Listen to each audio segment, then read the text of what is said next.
윤달에는 복이 들어옵니다. 혹시 알고 계셨나요? 3년에 한 번 하늘도 땅도 조상신도 쉰다는 달. 바로 윤달입니다. 그리고 그 윤달이 지금 우리 앞에 찾아왔습니다. 요즘 마음이 복잡하고 집안일도 잘 풀리지 않는 느낌 드셨다면 이번 윤달 절대 그냥 넘기지 마세요. 오늘은 윤달에 먹으면 복을 부르고 재물운까지 열어준다는 특별한 음식들을 알려드릴게요. 또한 이 시기에 피해야 할 음식들도 함께 알려드립니다. 복은 그냥 오는 게 아닙니다.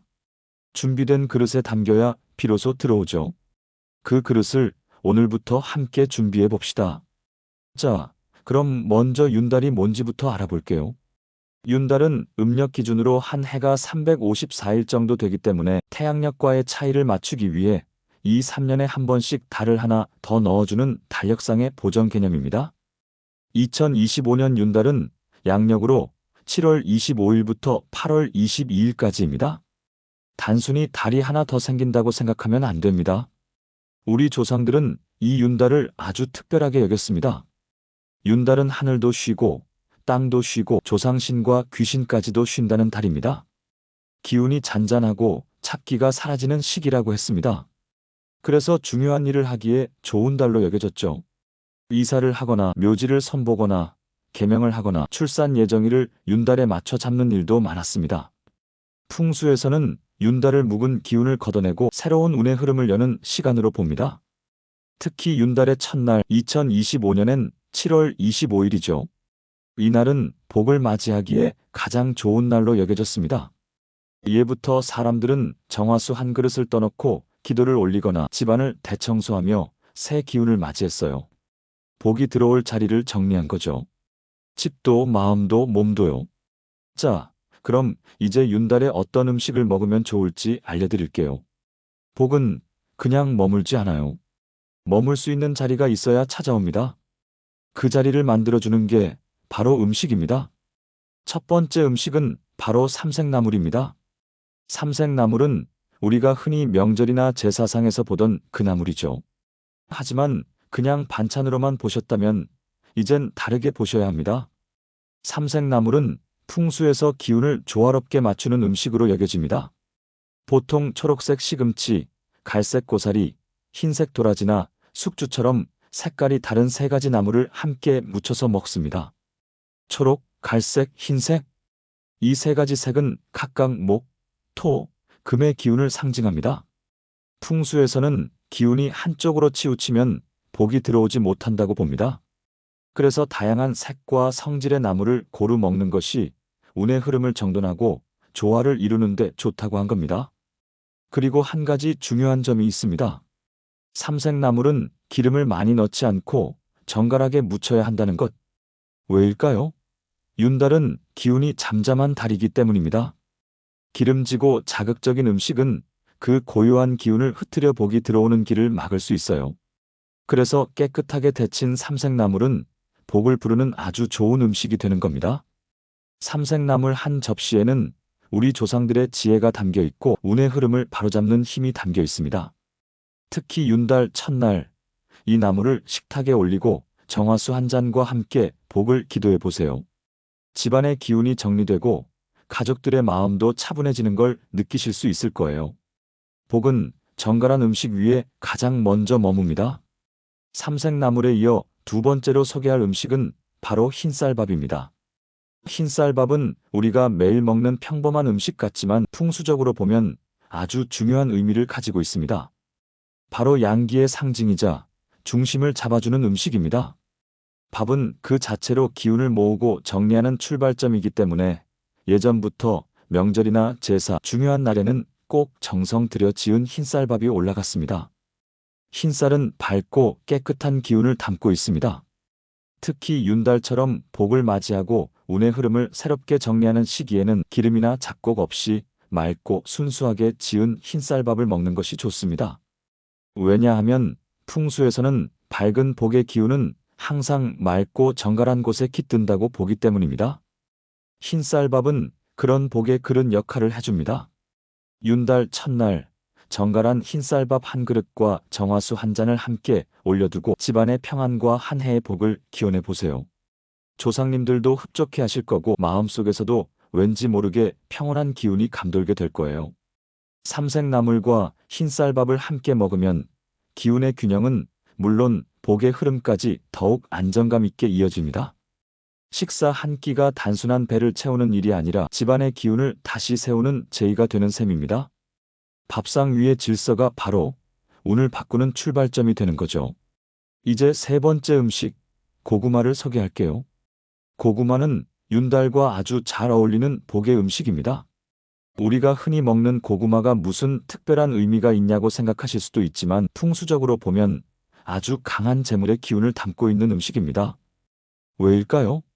고구마는 땅속 깊이에서 자라는 뿌리채소입니다. 이런 뿌리채소는 기본적으로 안정과 기초를 다져주는 기운을 가지고 있다고 합니다. 특히 고구마는 속이 노랗죠. 이 노란색은 토의 기운, 즉 재물을 끌어당기고 보관하는 힘을 상징합니다. 토기운은 중심을 잡고 복을 모으는 힘이라고 하는데요. 그래서 고구마는 단순한 간식이 아니라 집안의 재물운을 다시 세우는데 아주 좋은 음식이 되는 겁니다. 또한 고구마는 위장을 편안하게 하고 기운을 따뜻하게 해줍니다. 차가운 몸을 데워주고 느리지만 깊은 힘을 채워주는 음식이죠. 윤달처럼 마음과 몸을 가라앉히고 새로운 운을 맞이하는 시기엔 자극적인 것보단 이런 따뜻하고 편안한 음식이 제격입니다.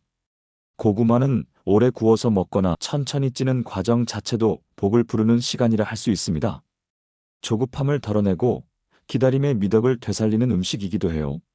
그래서 고구마를 준비하는 과정부터가 이미 기운을 정돈하는 의식이 될 수 있습니다.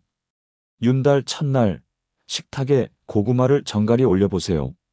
이 음식 하나로도 집안에 따뜻한 기운이 돌고 마음의 구석구석까지 편안해지는 걸 느낄 수 있을 겁니다. 네 번째로 소개할 음식은 바로 떡입니다. 떡은 우리에게 아주 익숙한 음식이죠. 명절에도 생일에도 잔치나 제사에도 빠지지 않는 음식입니다. 그런데 풍수에서는 떡을 단순한 음식이 아닌 복을 붙들어두는 음식으로 봅니다.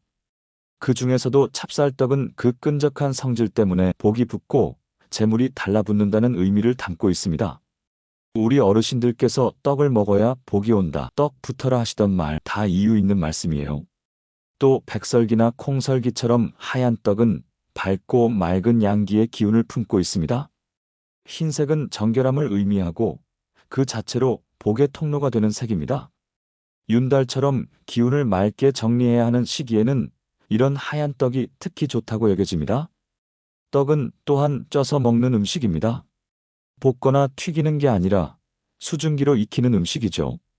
이 조리 방식은 음식에 불필요한 자극을 줄이고 순하게 기운을 정리해줍니다. 자극적인 맛보다 속에서부터 천천히 퍼지는 따뜻한 복의 기운을 담고 있는 셈입니다. 윤달에는 이처럼 정성껏 만든 떡을 나누어 먹는 것도 큰 의미가 있어요. 복은 나누면 더 커진다고 하죠. 가족과 이웃에게 떡을 나누는 행위 자체가 기운을 흐르게 하고 복을 불러들이는 풍수의 실천이 됩니다. 특히 찹쌀로 만든 떡은 끈기가 있어서 복이 오면 쉽게 흩어지지 않고 오래 머물게 해준다고 합니다. 윤달 첫날 따뜻한 떡 한 조각을 나누어 드셔보세요. 그 작은 떡 안에 복의 흐름이 머물게 될 겁니다. 지금까지 삼색나물, 흰쌀밥, 고구마, 떡까지 4가지 음식을 소개해드렸어요. 모두 다 조상들의 지혜가 담긴 풍수적으로 의미 있는 음식들입니다. 하나같이 정갈하고 기운을 안정시키는 음식들이죠. 윤달은 그저 달 하나가 더 들어오는 시기가 아닙니다. 운의 흐름을 새롭게 정비할 수 있는 절호의 기회예요. 마음과 공간을 비우고 새로운 복을 맞이하는 시간, 그리고 그 시작은 식탁 위에서부터 가능합니다. 복은 화려한 음식 위에 깃들지 않습니다. 오히려 단순하고 정성스럽고 조용한 음식 위에 가장 먼저 앉습니다. 그걸 아는 사람들이 윤달을 그냥 넘기지 않았던 거예요. 이번 윤달엔 식사 한 끼에도 마음을 담아보세요. 정성껏 지은 밥, 잘 데친 나물, 따뜻한 고구마, 그리고 끈기 있는 떡. 이 4가지 음식이 여러분의 집안에 복의 기운을 불러들이는 출발점이 되어줄 겁니다. 자, 이번엔 윤달에 피해야 할 음식에 대해 알려드릴게요. 복을 부르는 음식이 있다면 그 복의 흐름을 막는 음식도 있습니다.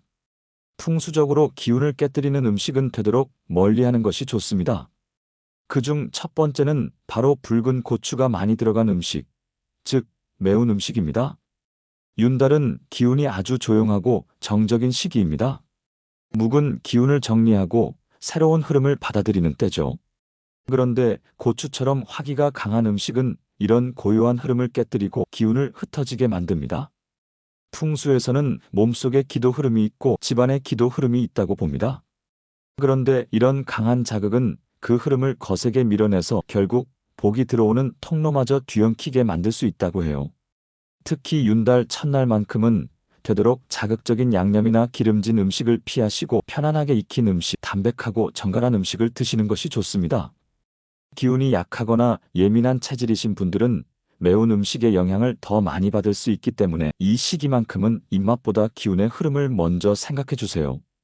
다음으로는 음식과 함께 중요한 또 하나의 요소, 바로 몸의 기운, 건강에 대해 이야기해 볼게요. 풍수에서는 집의 기운, 땅의 기운도 중요하지만 그보다 더 중요한 건 내 몸의 기운이라고 말합니다. 아무리 명당에 살아도 내 몸이 복을 담을 수 없으면 그 복은 금세 흘러나가고 말죠. 그래서 건강한 몸이 복의 그릇이라는 말이 있습니다. 특히 윤달 같은 시기에는 몸속 기의 흐름이 얼마나 잘 정리되어 있느냐가 중요합니다. 그 중에서도 가장 중요한 건 우리 몸의 혈관입니다. 혈관은 기운이 지나가는 통로예요. 혈액이 막히면 기운도 막히고 기운이 막히면 복도 막힙니다. 세계적으로도 심혈관 질환, 뇌혈관 질환이 사망 원인 1위일 만큼 중요한 문제죠. 그래서 윤달에는 혈관 건강도 함께 챙겨주는 것이 좋습니다. 이처럼 윤달은 공간뿐 아니라 내 몸 안의 흐름까지도 정리하고 새로이 열어주는 전체 정비의 시기입니다. 그렇다면 윤달 첫날엔 무엇을 하면 좋을까요? 너무 거창하게 생각하지 않으셔도 됩니다. 작고 단순한 실천이 복의 문을 여는 열쇠가 되니까요. 첫째, 새벽에 일어나 정화수 한 그릇을 준비해 보세요. 깨끗한 유리잔이나 그릇에 말없이 물을 담아 조용히 올려둡니다. 이건 종교와 상관없이 자기 마음을 정리하고 기운을 모으는 행위입니다. 둘째, 집안 곳곳을 정리하고 청소해 보세요. 물건을 버리고 창문을 열고 먼지를 털어내는 것만으로도 막혔던 기운이 흘러나가기 시작합니다. 특히 현관, 부엌, 안방은 복이 드나드는 길목이니 더욱 정성껏 닦아주는 게 좋습니다. 셋째, 오늘 소개해드린 음식들 중에서 하나라도 식탁에 올려보세요. 삼색나물, 흰쌀밥, 고구마, 떡. 어렵지 않은 재료로 정갈한 마음을 담아 차려보는 것만으로도 충분합니다. 넷째, 가족과 따뜻한 말 한마디를 나누는 것도 좋습니다. 말은 기운을 옮기는 도구니까요. 좋은 말을 주고받는 순간 그 공간에는 따뜻한 복의 기운이 머뭅니다. 다섯째, 짧은 글이라도 좋으니 그날의 마음을 기록해 보세요. 감사했던 일, 기도하고 싶은 것, 지금 떠오르는 누군가의 얼굴. 이런 기록들이 쌓이면 운이 들어올 자리가 자연스레 정돈됩니다. 이제 마무리할 시간입니다. 윤달은 복을 받는 달이자 복을 준비하는 달입니다. 기운은 멈춰 있는 것이 아닙니다. 항상 움직이고 흘러갑니다. 그 흐름을 내가 정리하고 방향을 잡아주는 것이 바로 오늘 우리가 한 이야기입니다. 복은 멀리 있지 않습니다. 깨끗이 닦은 식탁 위, 잘 씻은 손끝, 다정한 말 한마디 속, 정갈하게 차린 한 끼 식사 안에 숨어 있습니다. 이번 윤달, 여러분의 마음과 공간이 복을 담을 수 있는 그릇이 되길 바랍니다. 그리고 이 영상이 작은 실천의 계기가 되었기를 바랍니다. 마지막으로 복은 나누면 나눌수록 더 커집니다. 이 영상이 떠오르는 누군가가 있다면 가족에게, 친구에게, 따뜻한 지인에게 한번 공유해 보세요. 그렇게 좋은 기운은 또 다른 복으로 돌아오게 될 겁니다. 여러분, 이번 윤달에는 복 많이 받으세요.